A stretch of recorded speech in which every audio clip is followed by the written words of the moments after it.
राजनीति जो है वो अर्थव्यवस्था की गार्जियन है। जिसके कब्जे में राजनीति उसके कब्जे में अर्थव्यवस्था। नेता जीत के आएगा फिर बोलेगा ये मेरी जीत नहीं है, ये आप लोगों की जीत है, और फिर एक एक लड्डू पकड़ा देगा। पब्लिक बड़ी खुशी होगी, अरे नेताजी आए और कंधे पे हाथ रखे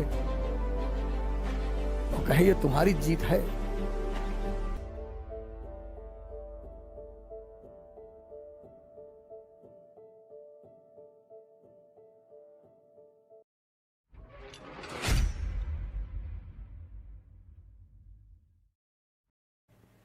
ये बीजेपी के सत्ता में आने से कौन परेशान है? कल समाजवादी सत्ता में आ जाएगी तो कौन परेशान होगा?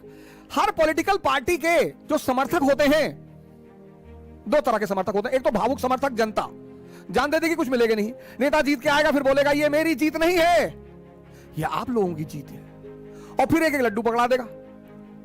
पब्लिक बड़ी खुशी होगी, अरे नेताजी आए और कंधे पे हाथ रखे और कहे ये तुम्हारी जीत है। लड्डू में खुश है, पकड़ा दिया लड्डू, ये ले। राजनीति जो है वो अर्थव्यवस्था की गार्जियन है। जिसके कब्जे में राजनीति उसके कब्जे में अर्थव्यवस्था। ये जो नेता लोग आपका पैर छूते हैं ना आकर, कोई आईएएस अधिकारी दिखाओ जो पैर छूता हो, क्योंकि उसका एग्जिस्टेंस आपके ऊपर है ही नहीं। किसी आईएएस ऑफिसर को दिखाओ, आईपीएस अफसर को दिखाओ कि उसका चपरासी है 55 साल का और 22 साल का आईपीएस, और जाके पैर छू ले, छुएगा नहीं वो।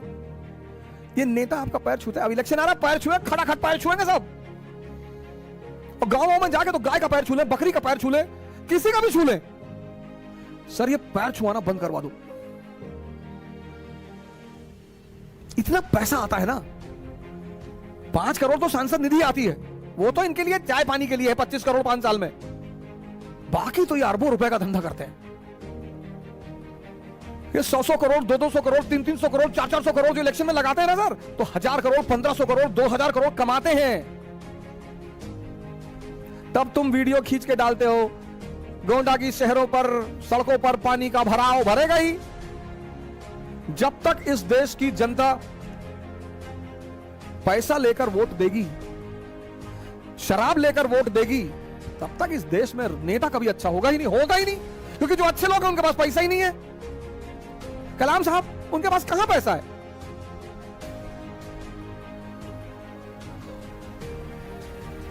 लेकिन आपको तो मजा आता है पैर छूने। अरे हम चौड़ा, अब आपकी धोती फटी है और वो नेता जा रहा है रोल्स रॉयस में, बीएमडब्ल्यू में, लैंड क्रूजर में, और गाड़ी रोक के आपका पैर छुए और आप ऐसे तिरछे होकर खड़े रहते।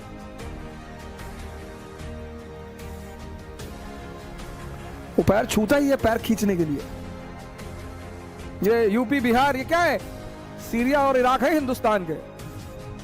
ये ब्राह्मण महासभा, ब्राह्मण महासभा, क्षत्रिय महासभा, कायस्थ महासभा, भीम आर्मी,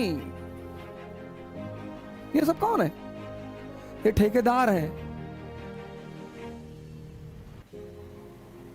ये ठेकेदार हैं, ठेकेदार। बड़ा प्यारा धंधा होता है। यूपी बिहार इंडस्ट्रियल रेवोल्यूशन तो हुआ नहीं, तो ओल्ड आइडेंटिटी जिंदा है। मिडिल क्लास पैदा ही नहीं हुआ, पूंजीवादी पैदा ही नहीं हुआ, वर्किंग क्लास पैदा ही नहीं हुआ, मजदूर भाग गए महाराष्ट्र, कर्नाटका, पंजाब। तो इन राज्यों में क्या है? पुरानी आइडेंटिटी। हम ब्राह्मण, तुम क्षत्रिय, वो शूद्र। तो ब्राह्मण महासभा, ब्राह्मण महासभा, प्रेसिडेंट पंडित अवध ओझा, प्रेसिडेंट।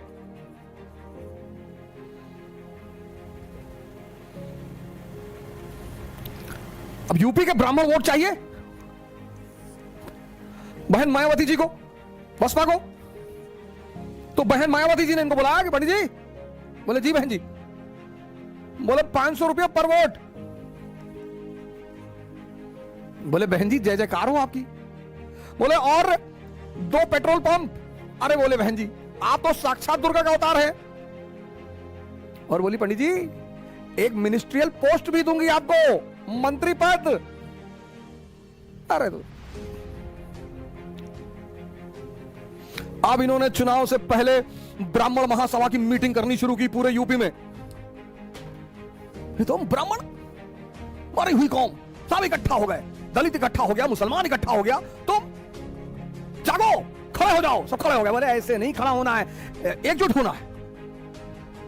अब ये तो पंडित अवध ओझा तो अमीर होते चले गए, बाकी ब्राह्मण भिखमंगे होते चले गए। यही क्षत्रिय महासभा के साथ है। अभी कोरोना का संकट चल रहा था, कौन आया तुम्हारे घर किसी महासभा का? यही मुस्लिम महासभा के साथ है, यही दलित महासभा के साथ, सब ये बहुत बड़ा गेम है सर। पिछला जो चुनाव था यूपी का फिर आ रहा है, तो यूपी के एक बड़े कद्दावर ब्राह्मण नेता, तो उन्होंने मुझे बुलाया, कहा कि आओ, भी गए,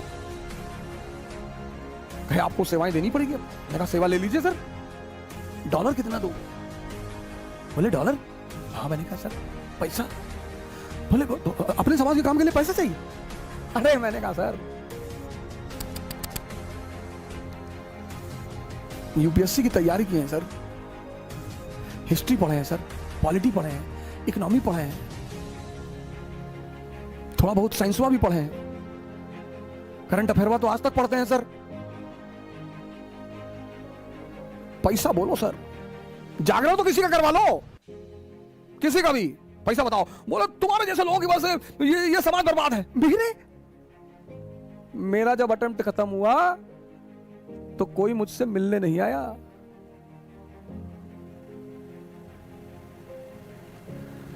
दो हजार और से लेकर 2008 तक कभी गुरुद्वारे में खाना खा लिए, कभी दिल्ली डीटीसी के बस का जो शेड है वहां सो गए। कुछ लोगों ने, अनजान लोगों ने मदद किया। हमारे मित्र हैं पंकज पांडे, उन्होंने मदद की। ऐसे कई सारे लोग हैं, हो सकता है मुझे उनका नाम याद ना आ रहा हो, लेकिन कई सारे लोगों ने मदद की। कोई समाज, कोई ऑर्गेनाइजेशन, कोई संस्था 7 महीने रहे सर ऋषिकेश में, सिर्फ 2 लोग पूरी तरह से लगे रहे, एक मेरी पत्नी और एक मेरे पिता। तो उस लड़के ने डाला है ना जो वीडियो बनाई है, वो कहीं कहानी उसने सुना होगा। मैंने अपने पिताजी से कहा मैं कुछ नहीं करूंगा, तुम्हारे लिए आईएएस तैयारी होगी, हमारे लिए तो युद्ध था, मिडिल क्लास, हम तो वैसे ही भिखमंगे हैं सर, हमें क्या खोना है दुनिया में। हमारे लिए आईएएस तैयारी नहीं थी सर, युद्ध था, युद्ध। नौकरी होगी नहीं सर, बाय नेचर बदतमीज है, किसी की बात बर्दाश्त नहीं करेंगे, नौकरी हो ही नहीं सकती।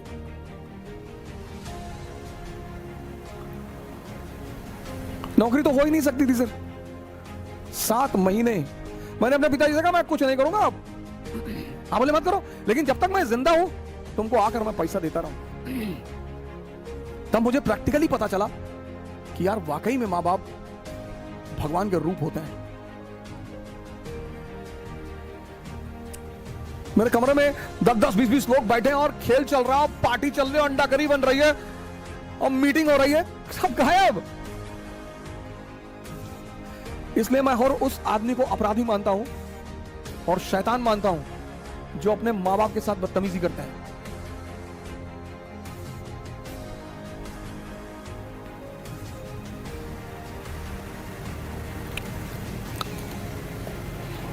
मैंने उनसे कहा ज्यादा मैं मांग ही नहीं रहा हूं सर, 10 करोड़ रुपए दे दो बस। 10 करोड़ आने, मैंने कहा दे दो सर, 8 मैं रख लूंगा, लास वेगास चला जाऊंगा, 2 करोड़ अपने पिताजी को दे दूंगा, वो बेचारे चारों धाम की यात्रा उत्तर कर लेंगे, जहां करना होगा करेंगे, गांव में किसी खेत खरीद लेंगे। आपका बच्चा इंजीनियरिंग करे और हम समाज का उत्थान करें, और करना है तो सबका करेंगे। आज मैं यहां से बोलता हूं तो मैं किसी विशेष वर्ग के लिए बोलता हूं, किसी धर्म के लिए बोलता हूं, मैं भारतीयों के लिए बोलता हूं। मैं किसी धर्म के खिलाफ कभी नहीं बोलता, मैं बोल ही नहीं सकता, मेरी औकात ही नहीं है, किसी की औकात नहीं है। लेकिन मैं हिंदुओं के खिलाफ बोलता हूं, मैं मुसलमानों के खिलाफ बोलता हूं, उनको बुरा लगता है कभी कभी। हाँ क्या, मुसलमानों से मैं हमेशा कहता हूं एक अंबेडकर जैसा नेता चुन लो, जिंदगी बदल जाएगी, जो तुम्हारे हित के बारे में सोचे। 2000 करोड़ रुपया दे रहा था उस्मान अली, और अंबेडकर ले लेते तो खरीद लेते पार्लियामेंट पूरी, प्रधानमंत्री बन जाते भारत के।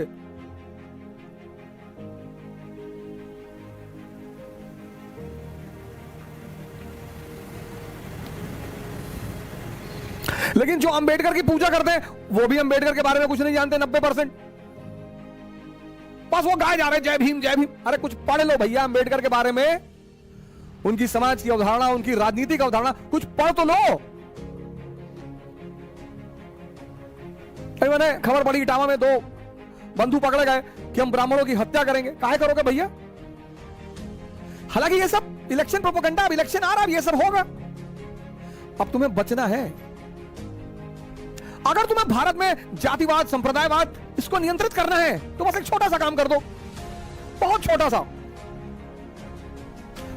अगर तुम्हें भारत में जातिवाद, संप्रदायवाद को नियंत्रित करना है, यूपी और बिहार में नियंत्रित करना है, इंडस्ट्रियल रेवोल्यूशन को प्रमोट कर दो बस।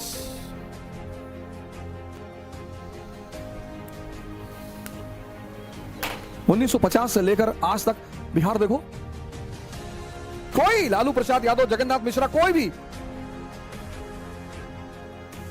किसी नेता विशेष पर आक्रमण नहीं किया जा सकता।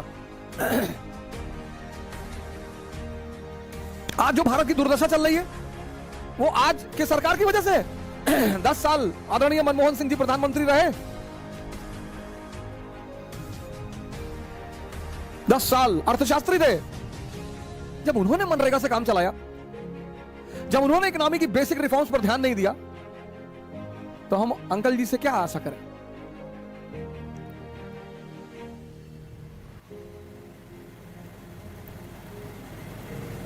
अगर भारत को महान बनाना है, अगर भारत को रेस में लाना है, ये सिंपल, ये है औद्योगिक क्रांति का महत्व।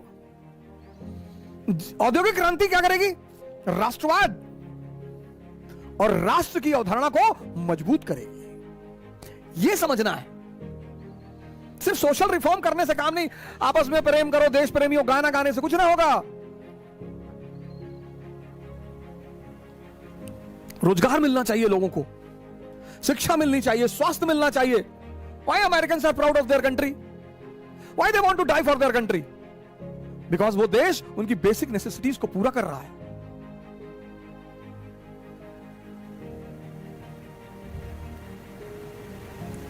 यह है औद्योगिक क्रांति का महत्व।